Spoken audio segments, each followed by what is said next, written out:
What's up, YouTube? That's probably the most cliche opening ever. I could go with like, hey guys, or hi everyone.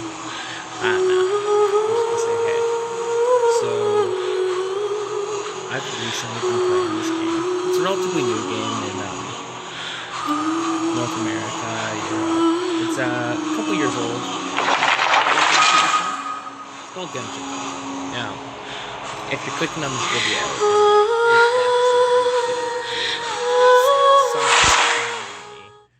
then you probably already know what Genshin is.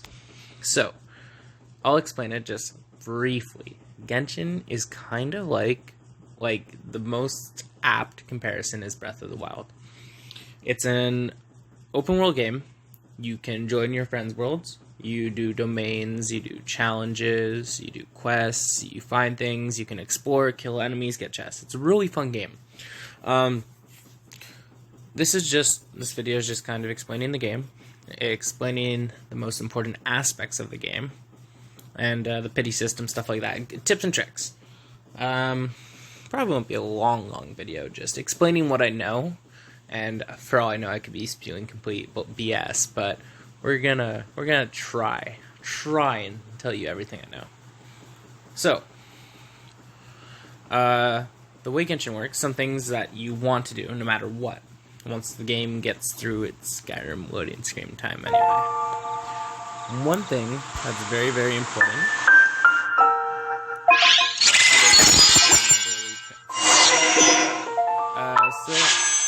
I'm going to explain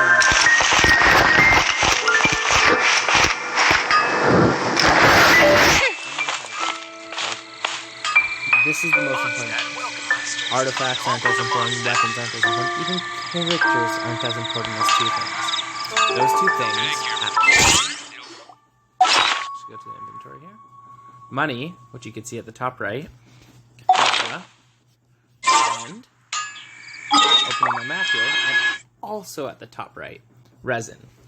So the reason these two are the most important resources in the entire game. Resin you need for everything. Resin you need for ascension materials. Resin you need for way lines, which you could get like EXP or money with. More. Resin you need for domains, which are artifacts. You need resin for everything, and you only have to... I hear the voice of fate, speaking my name in humble supplication. So you only have a certain amount of resin a day. And one of the most important things with resin is, in my inventory here, I'm going to go all the way down. This right here, fragile resin. It is in your best interest to not use these at all. Like until late game. And I'll explain why. So if we open our adventure book here, I do worry. And click on domains, let's go artifacts, just to use an example. So, you use the same amount of resin to get this stuff, like, it's the same amount of resin for everything. So if you're using fragile resin really early on, you're basically saying getting the low-tier artifacts, like these greens and blues, are worth more than getting the purples, blues, and yellows. So, early on, you don't want to use fragile resin because it takes a lot of grinding to get great artifact sets and ascension materials later on, and sometimes you really don't want to wait a week. However, when your world levels up, when your adventure rank levels up and you use fragile resins, you get greater drops, more rare drops, for the same amount as a level... Well, I think the lowest level is like 12. As the lowest level of domain. That's why resin is so important, because there's only a certain amount a day. The only way to replenish it is with fragile resin, which you should save, or with primogens, which are used to get characters. So, this game is amazing in the aspect... Oh wait, actually I should explain more first, my bad. About the well-being of my retinue during my impromptu absence. Is you need more to level up characters, you need more to level up weapons, you need more to enhance weapons, you need more to enhance characters, and it's very easy to use all your Mora. You need more to enhance artifacts, so on and so forth. You need more to basically advance anything in this entire game. That's one thing. second thing is, for a gacha game, this gacha game has the best summoning mechanics. And let me explain why. This game has a pity system. The game pities you. Whether you're doing multis or singles or whatever you're doing, the way the system works is within 10 summons, whether they be single summons or one multi-summon, 1 times 10 wish, you are guaranteed a 4-star character, or a weapon. You're guaranteed a 4-star. And obviously, you know, within the game, I hear the voice of fate. 5 stars. So, Speaking my name in obviously, correct? 5-star, for example. Within 90 summons, you are guaranteed a 5-star. And this carries over. So within 10 summons, 4-star. Within 90 summons, you're guaranteed a 5-star. And obviously, you can get it before. And if you get it before, it just resets. It's just you're guaranteed on the 90th summon of no 5-star to get one. Which is actually insanely good in comparison to other gacha games. Other gacha games, you're not guaranteed jack squat. Unless they like give it to you for free. But you're not guaranteed anything usually on summons. This pity system works relatively well. However, something even doesn't matter much. The reason why this game is good for everyone, people who like spend money and people who don't, is it's really easy to free to play. It's supremely easy to have this game as free to play. Because the game, without doing any summons at all, no summons at all, gives you this character, Barbara, really good healer. I think that might be changing soon, they may be pretty soon or someone else. Gives you Barbara, once you get to adventure rank 20. Gives you Amber, worst character in the game, have to say it. Kaya. Lisa. And Trevor. As well, if you do 3-3 of the Abyss order, you also get Chungling. So it gives you all those elements for free. Yes, you can get these characters on summons too, but you don't need to do a single summon to get any of these characters. And then the only other character I would consider free to play currently is Noelle, because Noelle is guaranteed on a discounted multi-summon, which you get at the beginning of the game. So technically you get every element available right now as a free-to-play character. Technically you get it anyway with your main character who can switch elements, but really, really good. You don't need to spend any money to get any of the characters I just mentioned. Multi-summons, like 70 summons by rank 7 right now. Plea stuff and others. A couple other things. Chest. If you see it, open it. If you see it, open it. It's as simple as that, really. Because chests, more chests will always be around. Chests are the easiest way to advance your adventure rank later on, and you just get good shit out of chests. I hear the voice of fate, speaking my name in humble supplication. It's like, there's not much else I could say about chests. Just open the chest, you get money, you get artifacts, you get ascension stuff. Easy way. We're gonna talk about the bosses next. So, right here. This is the Enemo Hypostasis. For characters that use wind as their element, that's who you fight for a wind ascension material. This is the Ice Flower, Cryo Regicide. You fight the flower for Cryo. Electro Hypostasis, same thing for Electro characters.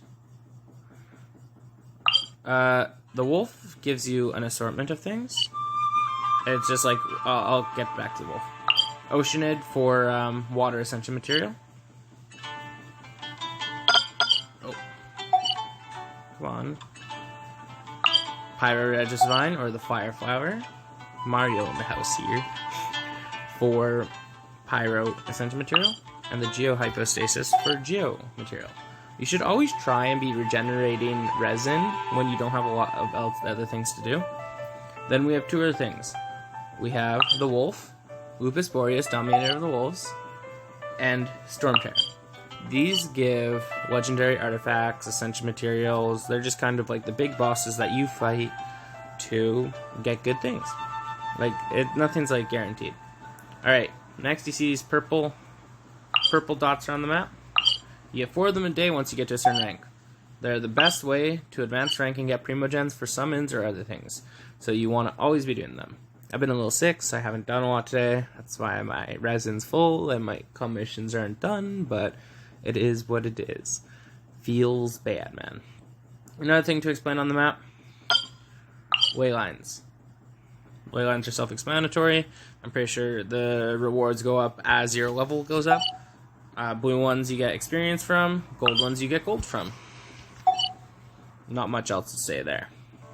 Oh, and over here is the spiral abyss. Doing the spiral abyss is a really good way to get primogens, and it's the best way. And with it, through it, you get Shungling right now, which is I think I said that right. Shungling right now, which is the pyro spear user. Well, if you get to 3/3. Every three challenges you beat in the spiral abyss, you get 100 primogens. Every 4 has 9 challenges. That's 300 primogens per 4. Oh, one last thing. Don't be afraid to mark your map. You have 99 ways to mark your map. Most of the things on the map right now are shrines. I was marking to help a friend. Obviously, I have mines, some quest areas, but don't be afraid to, like, if you see a mine, mark your map. Because most of these things in the game respawns. If you mine everything in a mine, it'll respawn later. Things that like every couple days, a lot of it respawns. Expeditions. I would always have a character out on an expedition, which you could do at the adventure guild. Just characters you won't use. You won't be able to do as much early on if you don't get characters, unless you want, like, Amber is someone usually you don't want on your team, but she's Pyro, and Pyro is insane. But sending characters out on expeditions for, like, minerals and stuff is always good. You only get to fight Stormterror and the Wolf once a week. The rest you can fight as many times a week as you want. However, you're limited by your resin, and that's how you ascend your characters. As well as at the same time doing all these domains for artifacts. Characters good. Which is why resin is by far the most valuable. It's the most valuable thing in the game. Even more valuable than characters, in my opinion. Because you only get a certain amount per day. Some things are only available certain days of the week. So you really want to save that fragile resin so as to be able to grind it out when you really need it. Especially later on when you're more guaranteed drops. Even now I probably shouldn't be using it, and I'm adventure rank 34-ish. I should probably save it for a little later, at least till 35, where I get more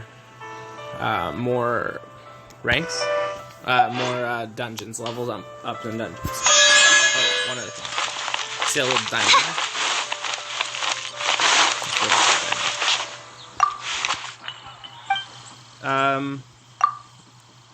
This split thing. The people, there's one here. The little diamond on the map. There's one here and one in Leeway. I recommend just buying at the complete store, to be honest. Because eventually all you can get from it is Mora. And Mora is very good. Everything here is used to ascend characters. Or crafted to ascend characters, ascend weapons, or... well, this is the constellation for your main character. Characters get better through constellations. A 4-star with a lot of constellations is better than a 5-star with 0 constellations.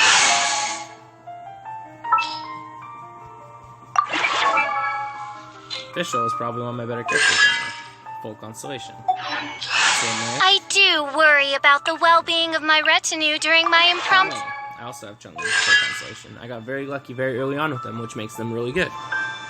Do absence. Make sure you're matching artifacts to proper sets to get better bonuses. It's very easy to forget weapons. You want to level up and enhance weapons too. However, don't waste weapons. Haven't you heard? And there's a strange wanderer near Wolfendom. Weapons that don't really matter as much, because there's some characters that you just don't use to attack. For example, Fischl. Fischl you can use to attack. However, her main thing is her elemental skill, which shoots out a bird, which attacks enemies with electro damage, and then when you mix electro with fire, you get overcharge, which is a big burst of damage, or electro with other things. Noelle's a good example. She's a decent support. You can do like a tanky Noelle. However, right now for me, it doesn't matter that much. Her weapon's just level 20 in comparison to my Chungling's level. I actually do have the wrong weapon on Chungling right now. I'm working on getting the better weapon up. So, be sparse with your resin, use it for things that matter early on. Focus on your main DPS first. Just focus on your main DPS first.